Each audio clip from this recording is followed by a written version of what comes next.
Without objection. Mr. President, if you would have visited the city of Chicago in the last 50 years and someone would have asked you the name of the mayor and you would have said Daley, you'd have been right about 90% of the time. Because between his father and himself, in 42 of the last 55 years, there's been a Richard Daley as mayor of Chicago.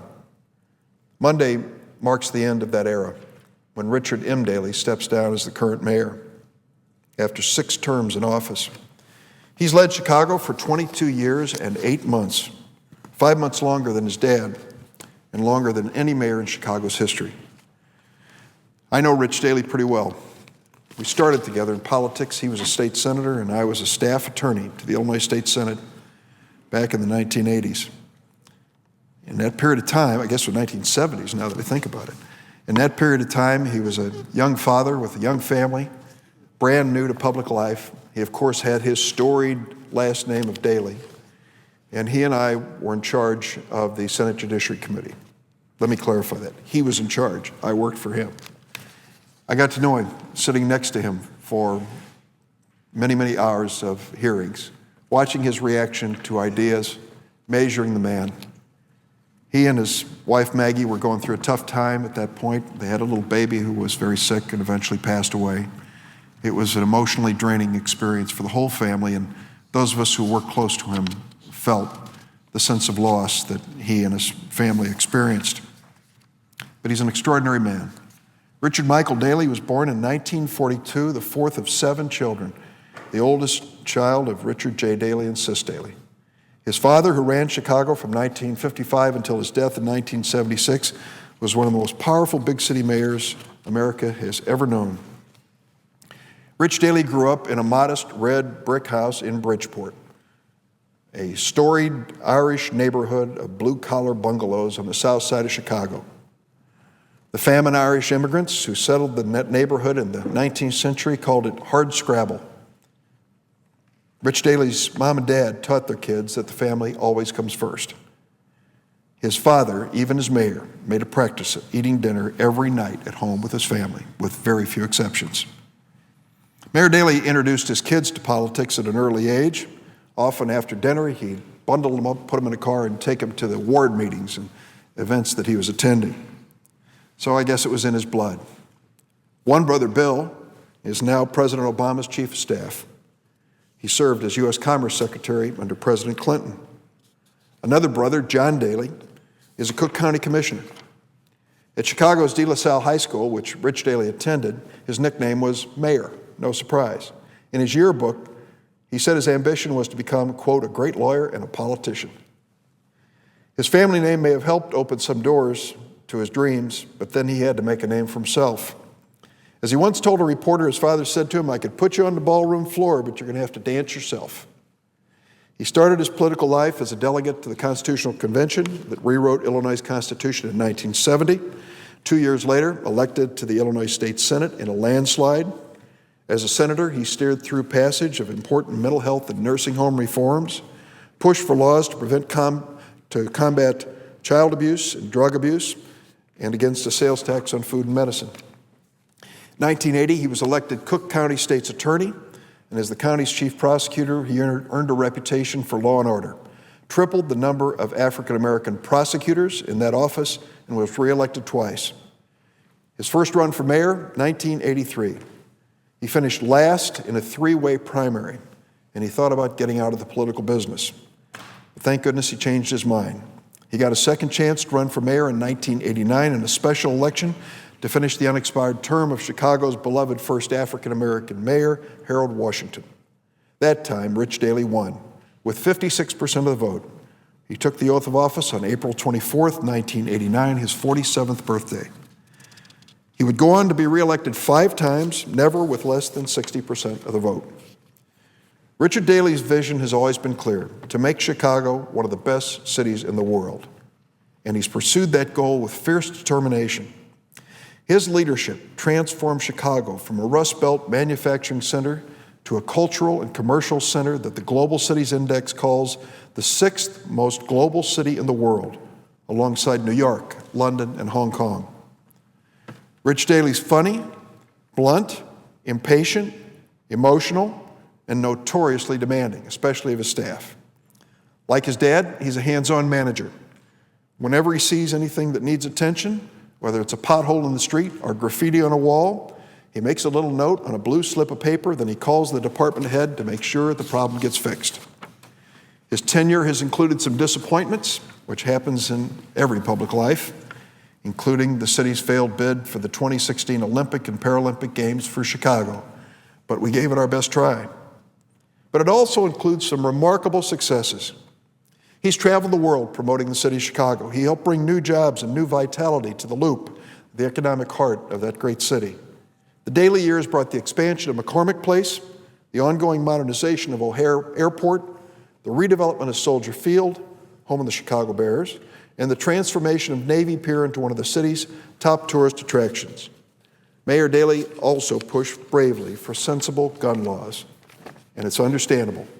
Sadly, too many times, he's had to attend the funerals of policemen and people in the city who were gunned down by gun violence from gangs and other sources.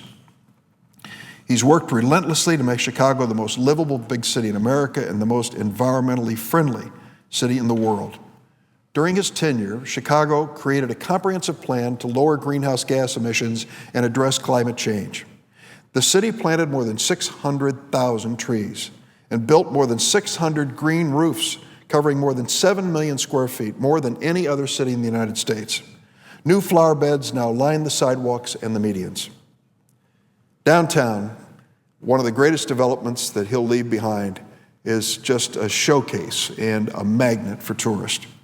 A 24-acre expanse downtown that was once an eyesore of tangled railroads is now Millennium Park, one of the most magnificent city parks in the world, an emerald green showcase for music, recreation, art, and design. In 1995, Mayor Daley made his boldest political move and his riskiest. He asked the Illinois General Assembly to give him control and responsibility for Chicago's public schools. When a political ally told him that taking on the schools could end his career, he said, "If I can't do that for the children of Chicago, then I should not be mayor." Underperforming schools were closed, new schools were opened, test scores went up, dropout rates went down, and some of the most innovative educators in America led the Chicago public school system forward. The mayor would be the first to tell you today, we still have a long way to go. But were it not for his determination and his accepting the responsibility, the Chicago public school system would not be as good as it is today. In 1999, the city took control of the Chicago Housing Authority, tearing down some of the most notorious public high-rise in the country, places like Robert Taylor Homes and Cabrini Green, replacing them with mixed-income housing, safe, clean houses. Richard Daley's greatest success is the sense of common purpose that he's given Chicago. Recently, the Chicago Tribune summed it up very well, and it said, "What distinguished Richard M. Daley from many big city mayors is his remarkable, if impossible to complete work to bury racial chasms that during the 1980s threatened to swallow Chicago. He's done that not with anguished speeches or paeans to the social justice, but by projecting a strong sense of fairness in the way he does his job. As a result, he's persuaded many Americans of many hues to pull together in the same direction, up."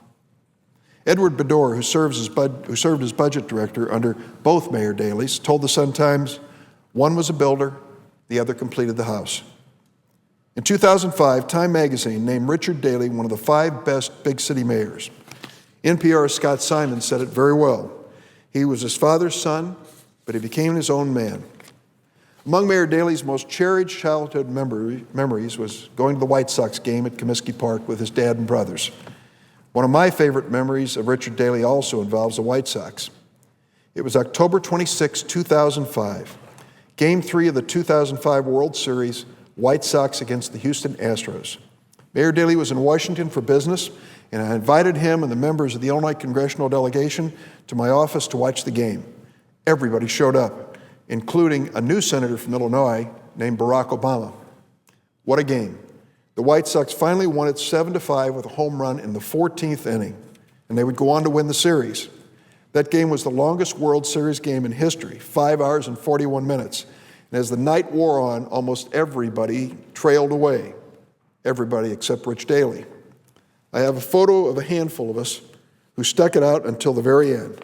Standing in the middle, the happiest man in the photo, Mayor Rich Daley. That's the Daley way. No matter how long it takes, you give it your all until the game is won. On Monday, Chicago will enter a new era, the post-Daley era.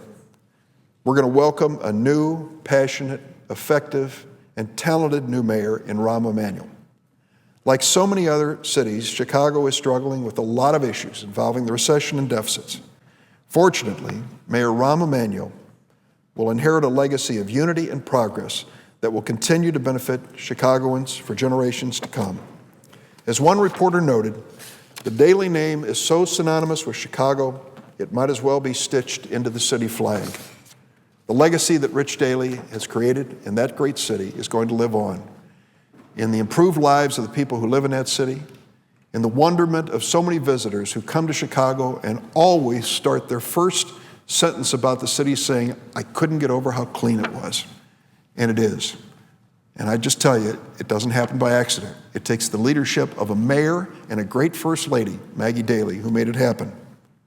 To quote from the Tribune editorial, which I mentioned earlier, "When this community, this nation, needed to know that a city could come back from economic decline and tribal conflict, he delivered. For that, Mayor Daley, we thank you." I also want to give him my personal thanks for all of his friendship and our great opportunity to work together over the years. Loretta, my wife, and I had an opportunity a couple weeks ago to go out to dinner with the mayor and Maggie. It's something we've been planning for a long, long time, and we just had a great night. We were over on Clark Street at the Naha restaurant. The windows were open, and I watched as everybody walked on by and stopped to look inside at the mayor and the First Lady. They know him because he is Chicago. I also want to say kind words about the Daley children, Nora, Patrick, Elizabeth, and Kevin, for sharing their husband and father with us, and close by saying, Mr. President, we attend the same church in Chicago.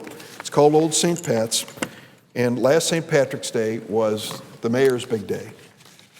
Maggie, who has been struggling with some health issues, made it that day, and the church was packed. Everybody was wearing shamrocks and green ties, and the Irish dancers were there for a great celebration of St. Patrick's Day.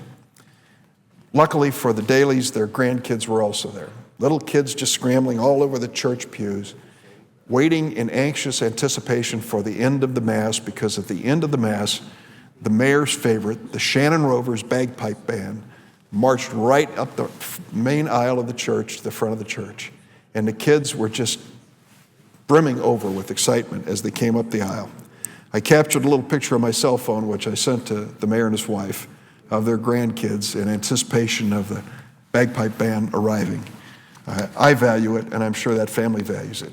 And we value the mayor, Maggie Daley, and that great family who's made Chicago a better place and America a better nation. Mr. President, I yield the floor and suggest the absence of quorum. Clerk will call the roll.